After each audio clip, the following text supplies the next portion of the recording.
Hello mga kabibig! Welcome back sa ating bagong YouTube channel. Ito ang pinakamaingay ng YouTuber sa balat ng YouTube. Ako si Kabibig, maglabag-labag na tao with evidence na kung merong kakasuhan yata ang Office of the Vice President, ang opisina ni VP Sara. Para naghahanda na silang may kakasuhan sila kabibig. Yan na ang sinasabi natin eh. Huwag kasi kayong post ng post tungkol kay VP Sara. Atake kayo kay VP Sara, kayo pala ang gumagawa ng mga fake news laban kay VP Sara. Ito ang pinag-iisipan ni VP Sara at Office of the Vice President sa mga taong nagpapakalat ng fake news, mga kabibig. Nagbabala ang Office of the Vice President kaugnay sa isang social media account na umano'y nagpapakalat ng maling impormasyon laban kay Vice President Sara Duterte at sa kanyang pamilya. Yan na ang sinasabi natin.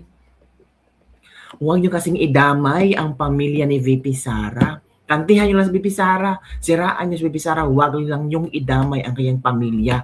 Nagpaplano si VP Sara ngayon paimbestigahan ito at posibleng kakasuhan ito mga social media fan page at mga posibleng mga vloggers din na gumagawa ng kung ano-ano na mga mali-maling impormasyon, mali-maling istorya laban sa pamilya ni VP Sara.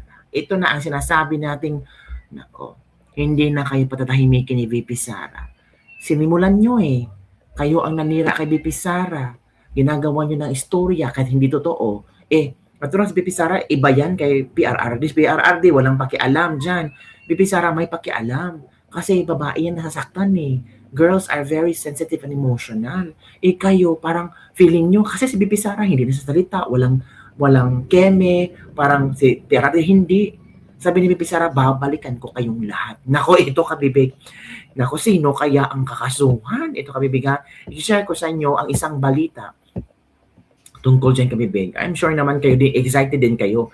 Yung iba yan, sige go VP Sara, kasuhan mo na yan. O, dito kabibig. Nagbabala ang Office of the Vice President kaugnay sa isang social media account na di umano'y nagpapakalat ng maling impormasyon laban kay Vice President Sara Duterte at sa kanyang pamilya. Narito ang balita ni Jason Rubrico. Go VP Sara. Inaalalahanan ng Office of the Vice President ang publiko na maging mapanuri laban sa mga maling impormasyon na kumakalat laban kay Vice President Sara Duterte.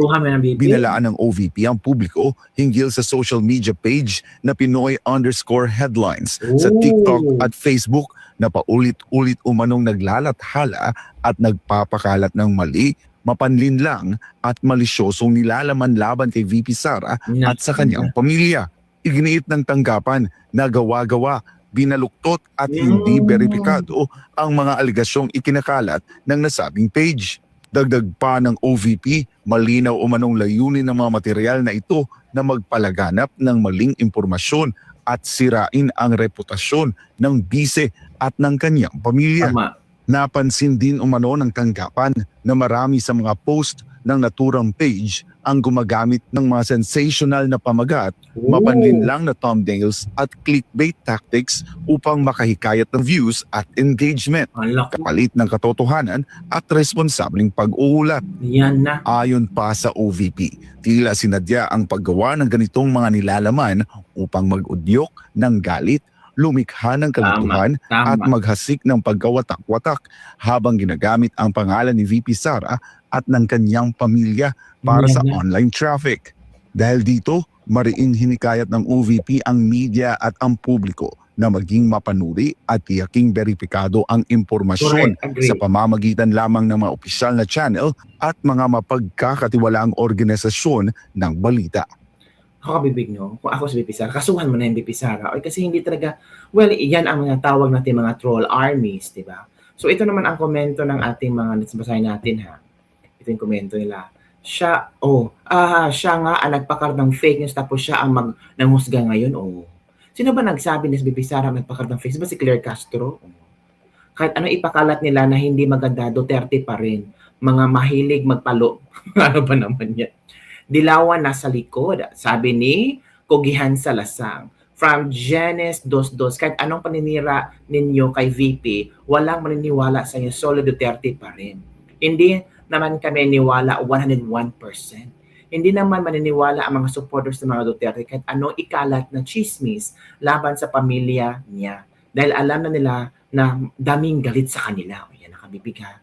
Yan ang ilang komento ng ating mga netizen hinggil sa... pero sabi ng iba, Bibi Sara, kasuhan mo na yan.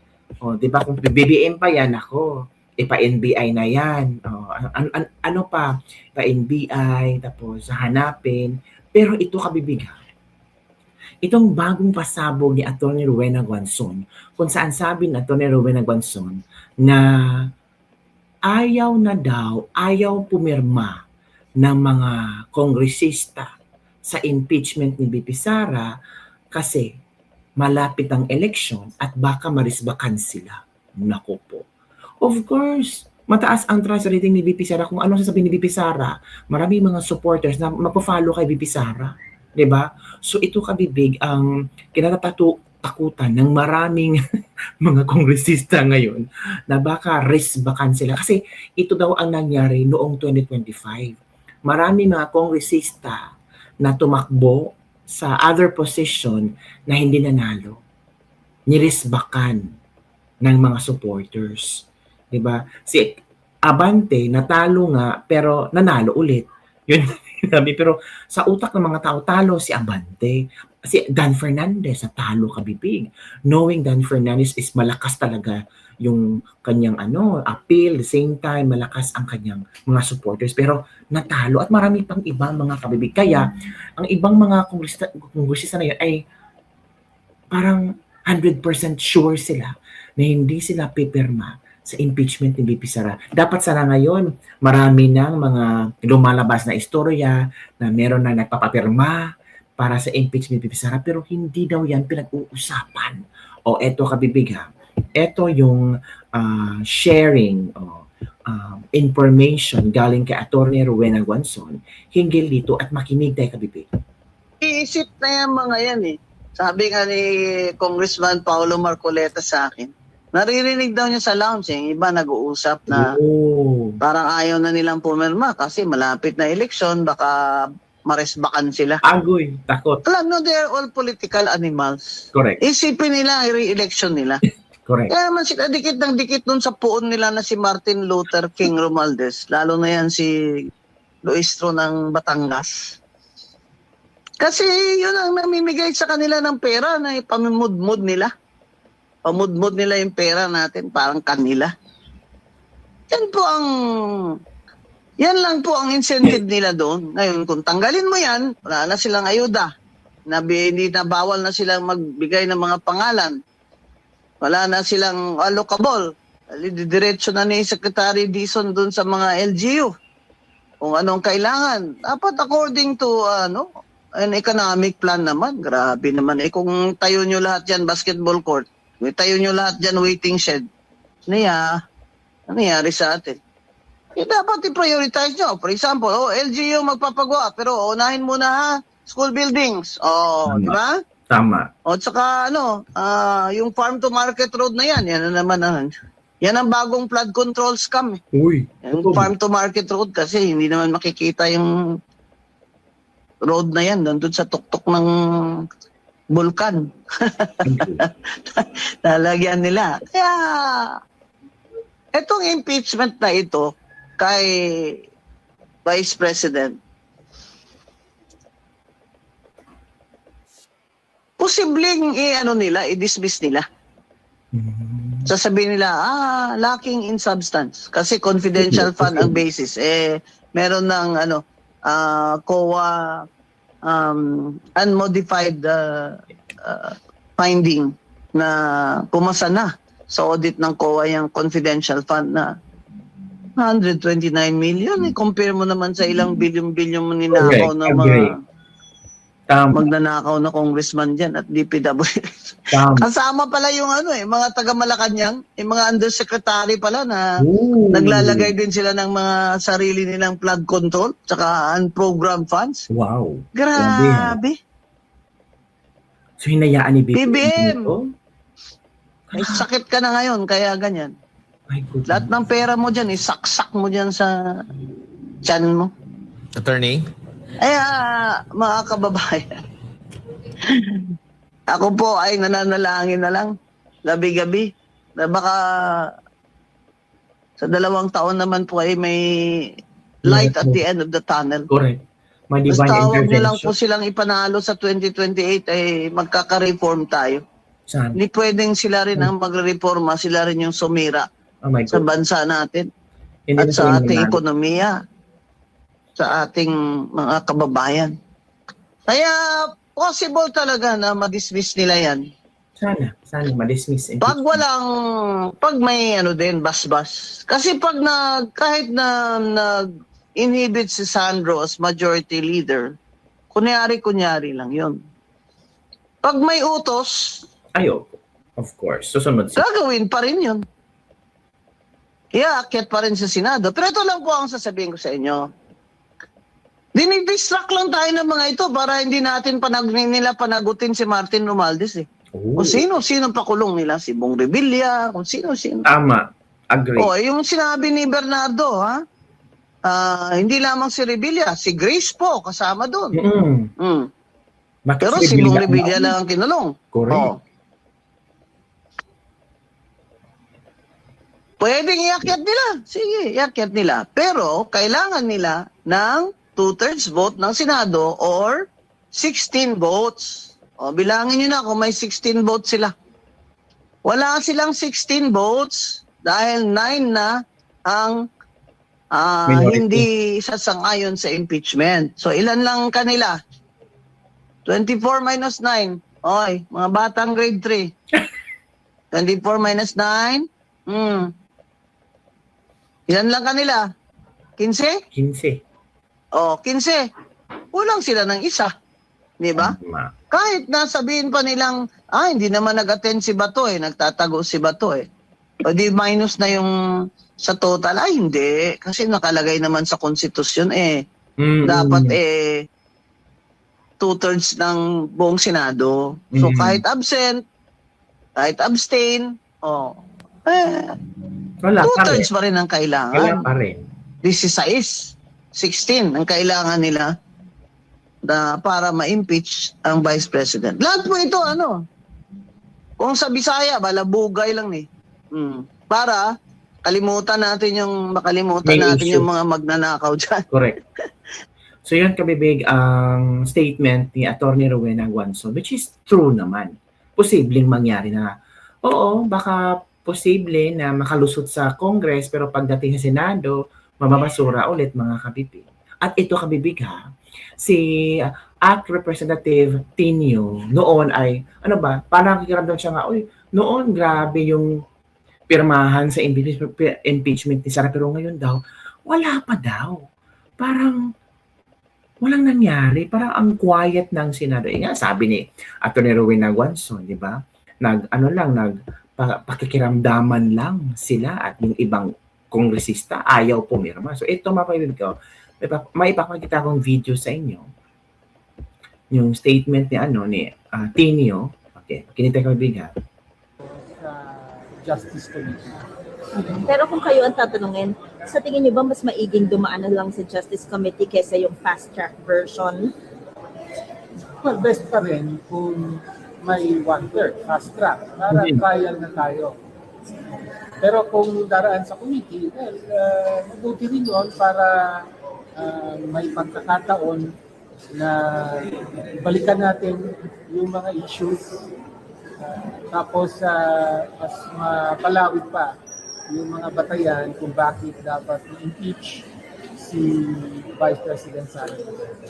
Kasi sir, at the moment, may mga tagubilin, di ba yung SC regarding the fast track version na kailangan ma-incorporate pa sa House rules to prevent another declaration of unconstitutional yung a complaint through fast track version. So it could, di ba, parang jeopardize pa so what do you think?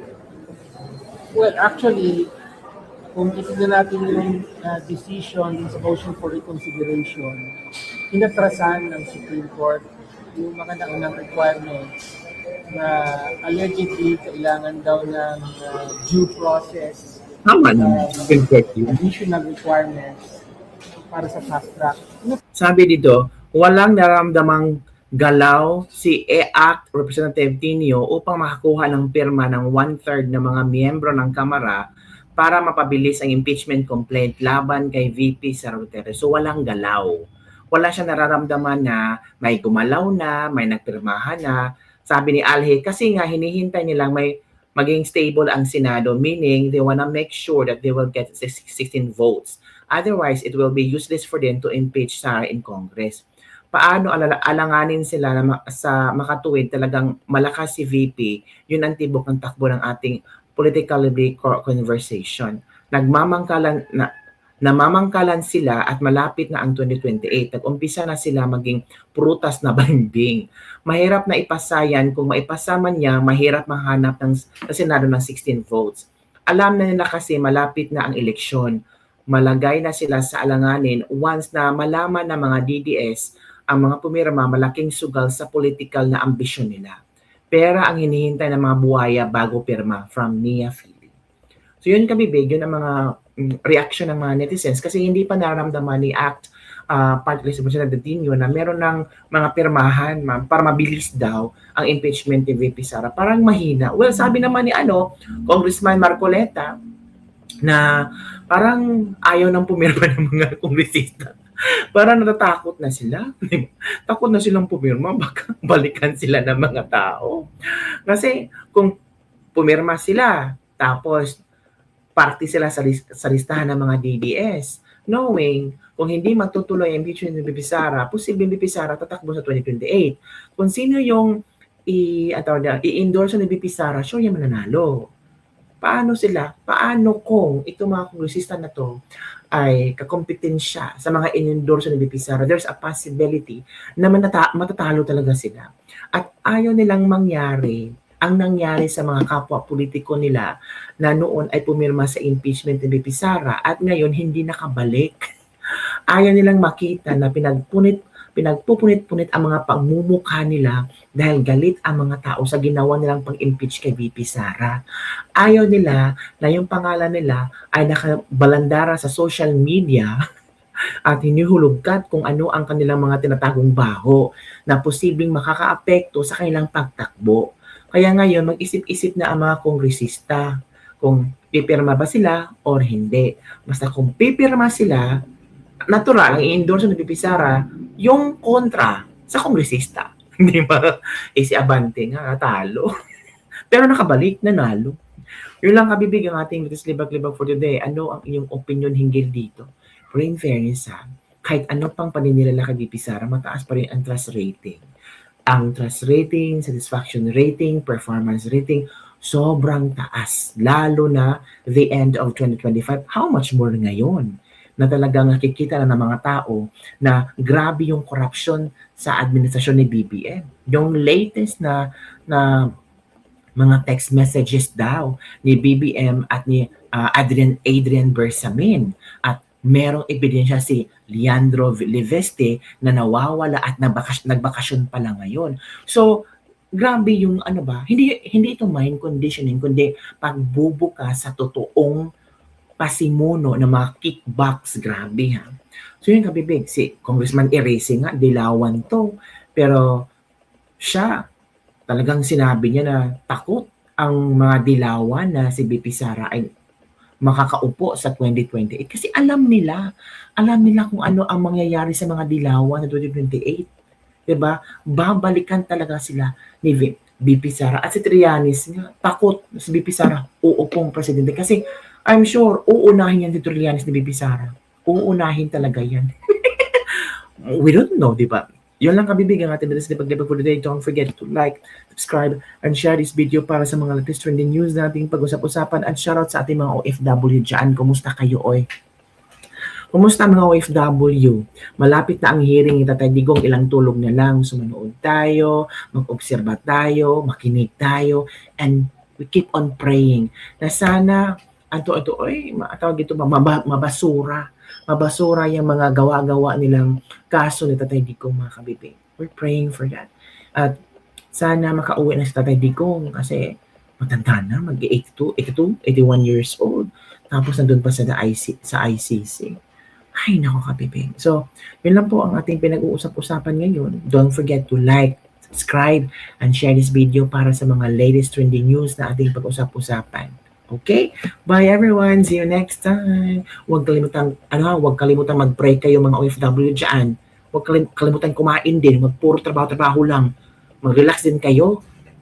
Okay, bye.